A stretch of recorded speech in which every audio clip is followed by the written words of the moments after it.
l'icône du jazz funk Roy Ayers est décédé à l'âge de 84 ans après une longue maladie. Le légendaire compositeur, producteur et vibraphoniste, surtout connu pour son tube des années 1970 Everybody Love the Sunshine, est mort à New York le 4 mars, selon un communiqué publié sur sa page Facebook. Sa famille a exprimé sa profonde tristesse, affirmant qu'Ayers avait vécu une belle vie de 84 ans et qu'il manquera énormément. Ils ont également annoncé qu'une célébration de sa vie serait organisée en son honneur. Né à Los Angeles le 10 septembre 1940, Roy Ayers était largement considéré comme le parrain du néo-soul, influençant des générations de musiciens avec sa fusion emblématique du jazz-funk. Son voyage musical a commencé à l'âge de 5 ans, lorsqu'il a été inspiré en regardant le vibraphoniste de jazz Lionel Hampton se produire. À 17 ans, il a reçu un vibraphone en cadeau, ce qui l'a mis sur la voie pour devenir l'un des musiciens les plus célèbres de l'histoire du jazz. Ayers a signé avec United Artists et a sorti son premier album studio, West Coast Vibe, en 1963.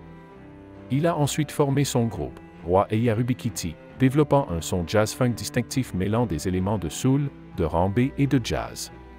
En 1976, Ayers a sorti son morceau le plus célèbre, Everybody Love the Sunshine.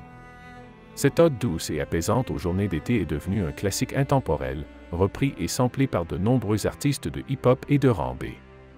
Dans une interview accordée à The Guardian en 2017, Ayers avait évoqué le processus créatif derrière ce morceau, expliquant qu'il avait été inspiré par la chaleur et la nostalgie de l'été.